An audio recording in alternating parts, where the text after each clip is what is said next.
Hello gold.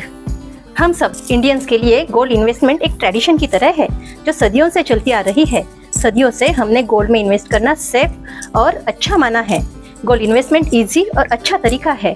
हम में से शायद ही कोई ऐसा हो जिसने अक्षय तृतीया या धनतेरस के दिन ज्वेलर शॉप में भीड़ ना देखी हो। सिर्फ भारत ही नहीं, पूरी दुनिया में गोल्ड के महत्व और इम्पोर्टेंस को, वैल्यू को स्वीकारा जाता है।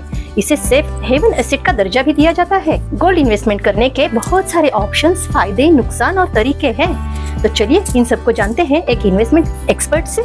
हेलो फ्रेंड्स, एनएसपेक्स एंड फाइनेंशियल सर्विसेज में आपका स्वागत है। जैसा कि हम जानते हैं कि गोल्ड और इक्विटी का रिवर्स रिलेशन है, मतलब जब गोल्ड की प्राइस ऊपर जाती है तब इक्विटी मार्केट नीचे आता है एंड वाइस वर्सा।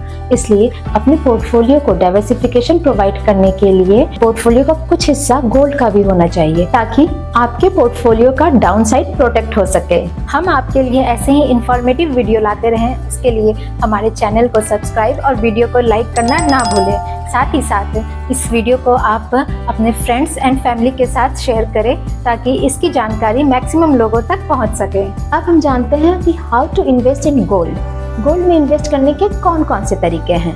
तो पहला तरीका है purchase of physical gold, that is jewellery, जिसे हम सदियों से यूज करते आ रहे हैं। ज्वेलरी परचेज करने के लिए 10 to 40% का वन टाइम मेकिंग चार्ज पे करना पड़ता है तथा 3% GST ऑन गोल्ड वैल्यू।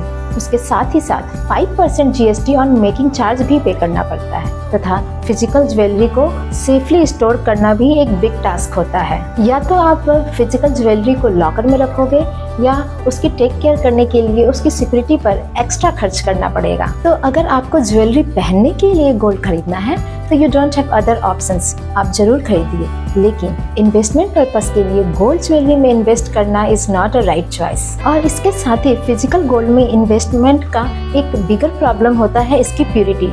आप जिस ज्वेलर के पास गए हैं, क्या वह आपको खरा सोना दे रहा है या हॉलमार्क सोना दे रहा है, ये हमेशा एक क्वेश्चन मार्क ही रहता है। शायद आपने नोटिस किया होगा कि किसी भी बड़े ज्वेलरी शॉप में गोल्ड के 2 रेट्स लिखे हुए होते हैं। एक होता है सेलिंग प्राइस और दूसरा होता है बाइंग प्राइस।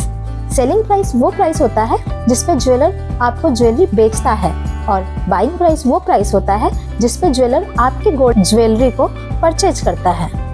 गोल्ड ज्वेलरी का सबसे बड़ा डिसएडवांटेज यह है कि आप गोल्ड करंट मार्केट प्राइस पे परचेज करते हो, लेकिन जब आप अपने ओल्ड ज्वेलरी को सेल करने जाते हो तो ज्वेलर उसे लगभग 10% कम भाव पर लेता है। एग्जाम्पल के तौर पर रिसेंटली जब मैं अपने ज्वेलरी सेल करने गई तो ज्वेलर ने उसे 53,000 पर 10 ग्राम पर लिया, जबकि उस वक्त मार्केट प्राइस 59,000 पर 10 ग्राम का था। मतलब अगर आप नई ज्वेलरी खरीदने जाते हो तो आपको 59,000 पर 10 ग्राम का भाव देना होता है, जबकि बेचते वक्त सिर्फ 53,000 पर 10 ग्राम मिलता है। और गोल्ड में इन्वेस्टमेंट करने का दूसरा तरीका है गोल्ड बार या गोल्ड कॉइन, जो इन्वेस्टमेंट पर्पस के लिए ज्वेलरी से बेटर ऑप्शन है क्योंकि इसमें मेकिंग चार्ज नहीं देना पड़ता है और इसकी प्योरिटी भी गारंटीड होती है। ये हॉलमार्क के साथ आता है, इसलिए इसमें एश्योरेंस ऑफ क्वालिटी रहती है। इसमें आपको सिर्फ 3% का GST पे करना पड़ता है, लेकिन इसका एक डिसएडवांटेज यह है कि इसमें भी स्टोरेज का कंसर्न बना ही रहता है। और गोल्ड में इन्वेस्टमेंट का तीसरा तरीका है डिजिटल गोल्ड, मीन्स आप गोल्ड ऑनलाइन परचेज करोगे और इसमें आपके पास फिजिकल गोल्ड नहीं रहेगा। यह 24 कैरेट के रहते हैं और गवर्नमेंट के द्वारा सर्टिफाइड होते हैं, इसलिए इसकी भी प्योरिटी गारंटीड हो जाती है। डिजिटल गोल्ड का स्टोरेज हैसल फ्री होता है और सेफ होता है क्योंकि बायर के पास फिजिकल गोल्ड नहीं होता है, इसलिए उसे लॉकर का चार्ज भी पे करना नहीं पड़ता है तथा चोरी होने का भी कोई डर नहीं रहता है। जिस कंपनी से आप डिजिटल गोल्ड खरीदते हो वही आपके खरीदे हुए गोल्ड को सिक्योर वॉल्ट में स्टोर करती है। और चौथा तरीका है गोल्ड ETF। गोल्ड के बहुत सारे ETF होते हैं जो कि स्टॉक मार्केट में लिस्टेड होते हैं। उसको खरीदने के लिए आपके पास एक डीमैट अकाउंट होना चाहिए। बेसिकली गोल्ड ETF एक एक्सचेंज ट्रेडेड फंड होते हैं जो कि गोल्ड प्राइस पर बेस्ड होते हैं और गोल्ड बुलियन में इन्वेस्ट करते हैं। इसलिए जब गोल्ड की प्राइस इंक्रीज होती है तो गोल्ड ETF की वैल्यू भी बढ़ती है एंड वाइस वर्सा। जब आप गोल्ड ETF खरीदते हो इसका मतलब आप गोल्ड इलेक्ट्रॉनिक फॉर्म में परचेज करते हो। और पांचवा तरीका है गोल्ड म्यूचुअल फंड। यह एक तरह का म्यूचुअल फंड है जो डायरेक्टली गोल्ड रिजर्व में इन्वेस्ट करता है। यह एक ओपन एंडेड फंड होता है और इसकी वैल्यू डायरेक्टली डिपेंडेंट होती है on the price of gold fund. यह एक इलेक्ट्रॉनिक इन्वेस्टमेंट होता है, इसलिए इसमें भी आपके पास फिजिकल गोल्ड नहीं रहता है। इसकी एक और मेजर एडवांटेज होती है इसकी लिक्विडिटी। इसकी लिक्विडिटी बहुत हाई होती है, मीन्स आप इसे शॉर्ट नोटिस में विदाउट एनी हैसल के लिक्विडेट कर सकते हो और इसमें आप सिर्फ 500 रुपीज से इन्वेस्टमेंट स्टार्ट भी कर सकते हो। और छठा तरीका है सॉवरेन गोल्ड बॉन्ड, जिसे RBI इशू करती है on behalf of government of India. इसलिए ये पूरी तरह से सिक्योर होता है, सेफ होता है।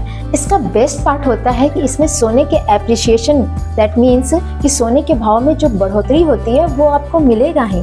उसके साथ साथ गवर्नमेंट आपको 2.5% पर एनम का एडिशनल इंटरेस्ट भी देती है, जो कि हाफ ईयरली बेसिस पे आपके अकाउंट में क्रेडिट होता है। सॉवरेन गोल्ड बॉन्ड का टेन्योर 8 इयर्स का होता है और इसकी मैच्योरिटी अमाउंट टैक्स फ्री होती है। मतलब मैच्योरिटी में आपको जो भी अमाउंट मिलेगा उसमें आपको कोई भी टैक्स नहीं देना पड़ेगा। इसमें भी आपके पास फिजिकल गोल्ड नहीं होता है, इसलिए स्टोरेज और चोरी की कोई भी चिंता नहीं होती है। लेकिन जैसा कि गोल्ड ETF और गोल्ड फंड को हम कभी भी खरीद सकते हैं और बेच सकते हैं, लेकिन सॉवरेन गोल्ड बॉन्ड को हम तभी खरीद सकते हैं जब गवर्नमेंट उसकी अनाउंसमेंट करती है। इस फाइनेंशियल ईयर में गवर्नमेंट ने अभी तक सॉवरेन गोल्ड बॉन्ड परचेज करने के सिर्फ 2 अपॉर्चुनिटी दिए हैं, एक बार जून में और दूसरा सितंबर में।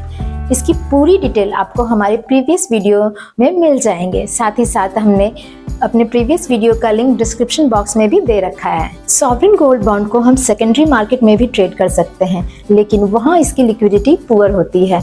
अगर वहाँ कोई बेचने वाला या खरीदने वाला हो तभी हम उसे वहाँ ट्रेड कर सकते हैं। इसलिए अगर आप शॉर्ट टर्म के लिए इन्वेस्ट करना चाहते हैं तो गोल्ड ETF और gold fund are better choice. लेकिन अगर आप लॉन्ग टर्म, दैट इज 5 से 8 साल के लिए इन्वेस्ट करना चाहते हो तो definitely sovereign gold bond are the right choice. Thank you Neelam, आपने गोल्ड इन्वेस्टमेंट के बहुत अच्छे से फायदे और नुकसान को इजीली एक्सप्लेन किया है और अंत तक बने रहने के लिए thanks to all of you viewers. तो फिर मिलते हैं एक नए वीडियो और नए टॉपिक के साथ। Bye bye.